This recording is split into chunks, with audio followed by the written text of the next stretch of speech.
அடுத்து நான் சொல்ல போகிற அந்த ஒரு வரியை சொல்வதற்காக எத்தனை நாட்கள் நான் காத்திருந்தேன் என்பது எனக்குத்தான் தெரியும். தர்மத்தாயின் தவ புதல்வரே, தமிழக வெற்றி கழகத்தின் தலைவரே, வருக வருக வருக. தலைவரின் தலைமை உரை.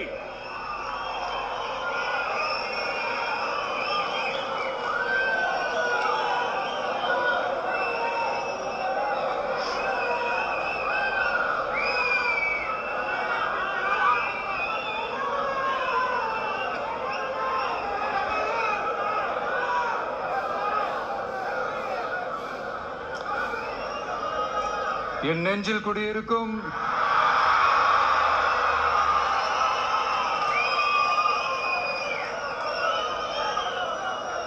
என்னுடைய தோழர்களுக்கும் தோழிகளுக்கும் தமிழக மக்களுக்கும் என்னுடைய வணக்கம்.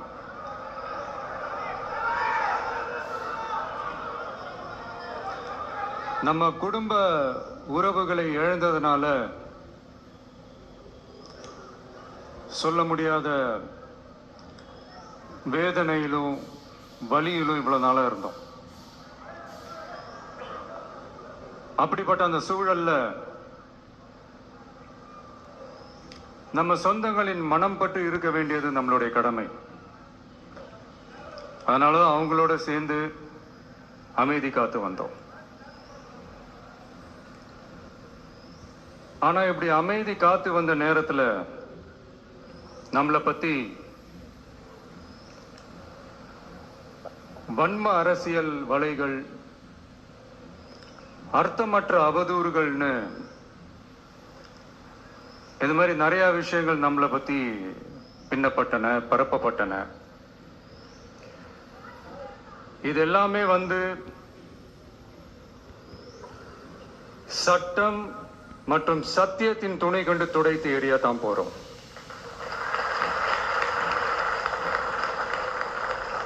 பட் அதுக்கு முன்னாடி தமிழக சட்டமன்றத்தில் நமக்கு எதிராக நிகழ்த்தப்பட்ட ஒரு உரைக்கு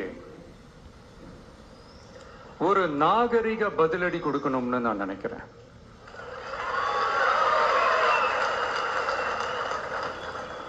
அரசியல் செய்ய விருப்பமில்லை, அரசியல் செய்ய விருப்பமில்லைன்னு அடிக்கடி சொல்ற முதல்வர்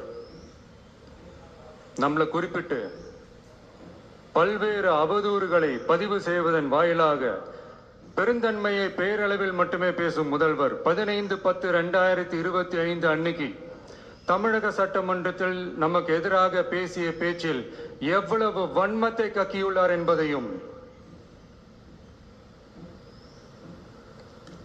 எப்படிப்பட்ட ஒரு அரசியல் செய்ய முயல்கிறார் என்பதையும்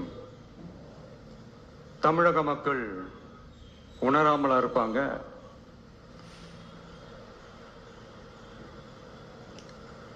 இந்த கரூரோட சேர்ந்து 5-6 மாவட்டத்துக்கு இந்த மக்கள் சந்திப்பு நிகழ்ச்சிகள்லாம் நடத்தியிருக்கிறோம், போயிருக்கிறோம். அங்கெல்லாம்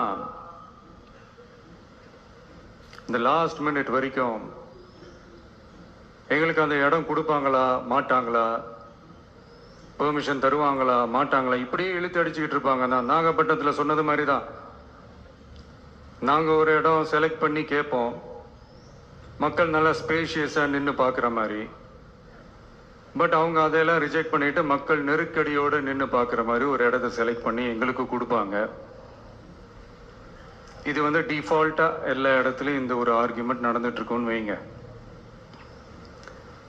அது மட்டும் இல்லை, இந்தியாவிலேயே எந்த ஒரு அரசியல் கட்சி தலைவருக்கும் கொடுக்கப்படாத கண்டிஷன்ஸ். பஸ்ஸுக்குள்ளேயே இருந்து பார்க்கணும், மேலே கை காட்டக்கூடாது, இப்படியெல்லாம் ஒரு அதீத கட்டுப்பாடுகளை கொடுத்த உடனே எங்கள் சைட்லேருந்து ஒரு அறிக்கையும் வெளியிட்டோம். அது மட்டும் இல்லை, தமிழக வெற்றி கழகம் சார்பாக அனைத்து கட்சிகளுக்கும் சமமாக ஒரு முறையான ஒரு பொது வழிகாட்டு முறைகள், SOPஸ்ன்னு சொல்லுவாங்க, அதையும் வழங்கணும்னு சொல்லி உயர் நீதிமன்றத்தையும் நாடி இருக்கணும். இதுவும் தமிழக மக்கள் உணராமலா இருப்பாங்க.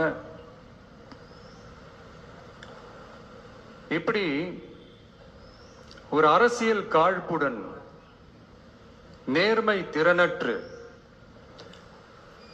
நம்மளை பத்தி குற்றம் சாட்டியுள்ள குறுகிய மனம் கொண்ட முதல்வர் அவர்களுக்கு ஒரு சில கேள்விகள். உச்சநீதிமன்றத்தில், அதாவது 13/10/2025 அன்னைக்கு உச்சநீதிமன்றத்தில் நடந்த அந்த விவாதங்களை வைத்தும் வந்த உத்தரவுகளை வைத்தும் இந்த கேள்விகள். இப்படி பொய் மூட்டைகளா நம்மளை பத்தி இந்த அவதூறுகளை அவிழ்த்து விட்ட முதல்வர் அவர்களுக்கும் திமுக அரசுக்கும் சார்பாக கோடிகளை கொட்டி அமர்த்தப்பட்ட அறிவார்ந்த வழக்கறிஞர்கள் அவங்க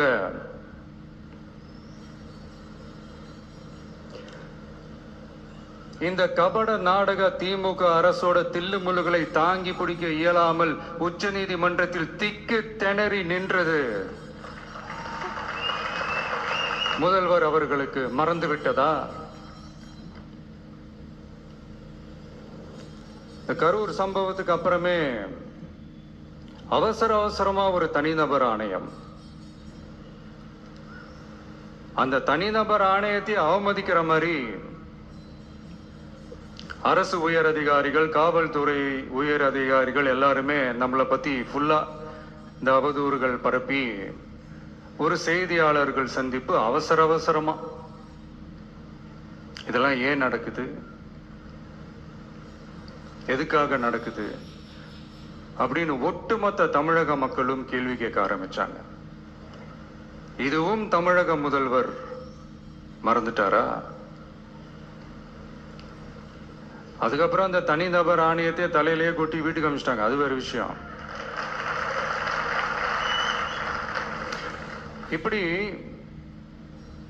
இப்படிலாம் கேள்வி கேட்ட உடனே ஏதாவது பதில் சொல்லி ஆகணும்ல. அதனால சட்டமன்றத்தில் பேசும்போது உண்மை நிலையை தெளிவுபடுத்தத்தான்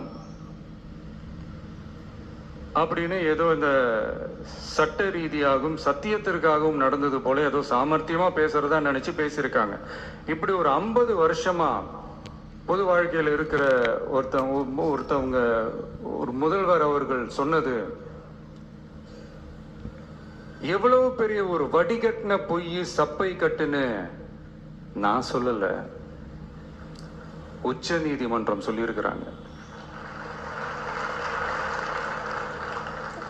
அவங்க சொன்னதெல்லாம் கொஞ்சம் என்னன்னு கொஞ்சம் லைட்டா பார்ப்போமா?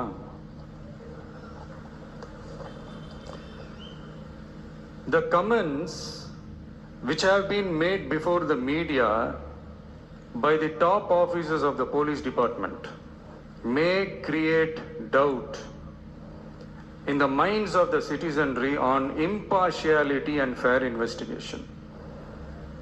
The faith and trust of the general public on the process of investigation must be restored in the criminal justice system. அதாவது அரசு காவல் உயர் அதிகாரிகள் ஊடகங்களிடம் பேசியது என்பது பொதுமக்களிடையே நியாயமான விசாரணை நடக்குமா என்ற சந்தேகத்தை ஏற்படுத்தக்கூடும் என்றும்,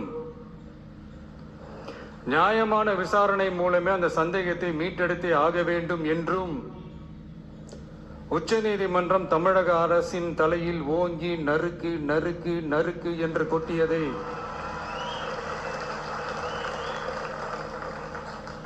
முதல்வர் அவர்கள் மறந்துட்டாரா?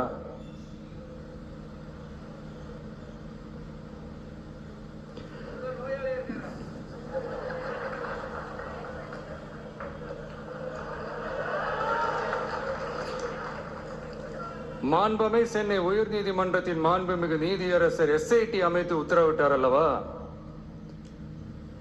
அந்த உத்தரவை ஏதோ சட்டத்தின் மீதும் நீதி பரிபாலனத்தின் மீதும் மரியாதை கொண்டவர்கள் போல ஒரு நாடகத்தனமான கொண்டாட்டத்தை திமுகவிற்கு ஒத்து ஊதுவோரும் நடத்தி கூத்தாடி குதூளித்தனர் அல்லவா? தாவேகாவிற்கு எதிராகவும் நமக்கு எதிராகவும் உயர் நீதிமன்ற மாண்புமிகு நீதியரசர் தீர்ப்பளித்து விட்டதாக விதந்தோதி விழா எடுத்தனர் அல்லவா? அந்த உத்தரவை குறித்து சொல்லும் போது எந்த ஆவணத்தின் அடிப்படையில் அந்த உத்தரவு அமைக்கப்பட்டது? நான் கேட்கல, உச்ச நீதிமன்றம் கேட்டிருக்கிறாங்க. The judgment is completely silent about how learned single judge arrived at such a conclusion and what material was pursued by the court என்று உச்ச நீதிமன்றம் உரத்த குரலில் கேள்வி கேட்டது. அப்போதும் கூட உச்ச நீதிமன்றத்தில் திமுக அரசுக்காக வாதாடிய அறிவார்ந்த மூத்த வழக்கறிஞர்கள் பதில் சொல்ல இயலாமல் வாய் மூடி மௌனம் காத்ததை நாடே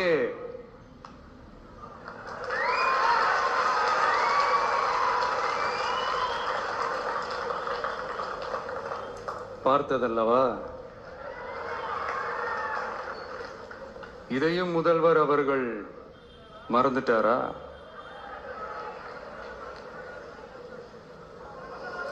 Such petition ought to be dealt with by the division bench, registering as public interest litigation in right earnest and not to be dealt with by a single bench. அதாவது பொது வழிகாட்டு முறைகளான SOP அமைக்கப்பட்டு வெளியிட வேண்டும் என்ற கோரிக்கையுடன் வந்த ரிட் மனுவை நீதிபதிகள் டிவிஷன் பெஞ்ச் தான் கையாள வேண்டும். தனி நீதிபதி பெஞ்ச் கையாளக்கூடாது என்றும் உச்ச நீதிமன்றம் சொன்னதல்லவா? அது மட்டுமா, கோரிக்கையே இல்லாமல் SIT அமைக்கப்பட்டது எந்த வகையில் சரி என்றும் கேள்வி எழுப்பியது உச்ச நீதிமன்றம். இது எல்லாமே அறியாமலோ இல்ல அறியாதது போலவோ உச்சபட்ச அதிகார மயக்கத்தில் இருந்து பேசினாரோ முதல்வர் அவர்கள்?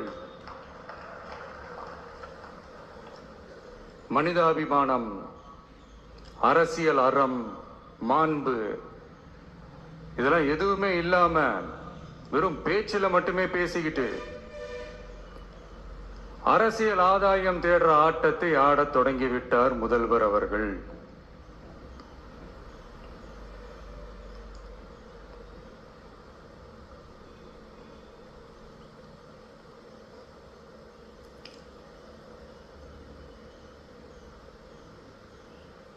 இதெல்லாம் என்ன உங்களுக்கு புதுசா என்ன? 1969க்கு அப்புறமே எப்போ கட்சி அவங்க கைக்கு வந்ததோ, இன்னும் குறிப்பா சொல்லணும்னா 1972க்கு அப்புறம் கேள்வி கேட்க ஆளே இல்லாம போச்சுல்ல, அதுக்கப்புறமே இந்த திமுக தலைமை இப்படிதானே இருக்குது. இப்ப நாங்க கேட்டோமே இந்த சில கேள்விகள், இதெல்லாம் நான் கேட்கல, சுப்ரீம் கோர்ட் கேட்டிருக்கு. இதனால என்ன புரிய வருது? இந்த கவர்மெண்ட் நடத்துற அந்த விசாரணை மேல சந்தேகம் ஏற்படுதுன்னா அதுக்கு என்ன அர்த்தம்? உங்க மேல நம்பிக்கை இல்லைன்னு அர்த்தம்.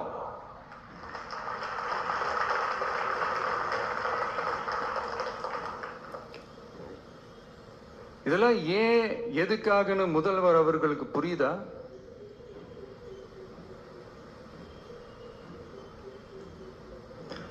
சுப்ரீம் கோர்ட் சொன்னதோட மட்டும் இல்ல, நிஜத்திலும் இன்னைக்கு மக்களுக்கு இந்த கவர்மெண்ட் மேல இருக்கிற நம்பிக்கை மொத்தமாக மண்ணுக்குள் புதைந்து விட்டது.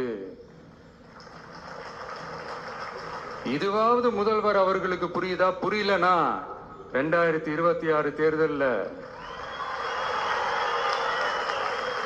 இந்த திமுக தலைமைக்கு மக்கள் இன்னும் ஆழமா அழுத்தமா புரிய வைப்பாங்க. அப்ப கூட இவங்க என்ன பண்ணுவாங்க தெரியும்ல, 5 வருஷத்துக்கு ஒரு வாட்டி பழக்க தோஷத்துல ஒரு அறிக்கை ஒண்ணு வெளியிடுவாங்களே, மக்கள் தீர்ப்புக்கு தலை வணங்குகிறோம் அப்படின்ட்டு அந்த அறிக்கையை வெளியிட்டு இப்போ அறிவாலயத்துல போய் ஓடி ஒளிஞ்சுப்பாங்க. இப்பவே ரெடி பண்ணி வச்சுக்கோங்க அந்த அறிக்கைய. எப்படி? மக்கள் தீர்ப்புக்கு தலை வணங்குகிறோம்.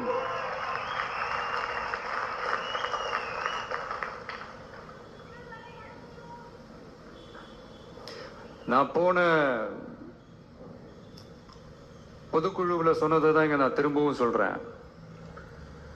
இயற்கையும் இறைவனும் நம் தமிழக சொந்தங்களின் வடிவில் மாபெரும் மக்கள் சக்தியை நம்ம கூடவே நிற்கும் போது எம் மக்களுக்கான அரசியலை தடுப்பவர் எவர்? அதனால தோழர்களே, நமக்கு வந்திருக்கிற இந்த இடையூறு வெறும் டெம்பரவரி மட்டும்தான். எல்லாத்தையும் தகர்த்தெறிவோம், மக்களோட கை கோர்த்து நிற்போம், மக்களோட களத்துல போய் நிற்போம். நம்ம பயணத்துல தடம் மாறவே மாட்டோம். இப்பவும் சொல்றேன், 2026ல 2 பேருக்கு நடுவுலதான் போட்டியே. ஒண்ணு, இன்னொன்னு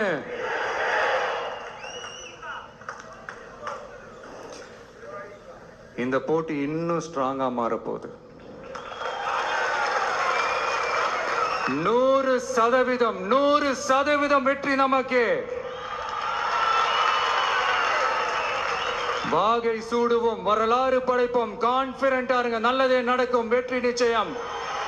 மீண்டும் சந்திக்கும் வரை நன்றி, வணக்கம்.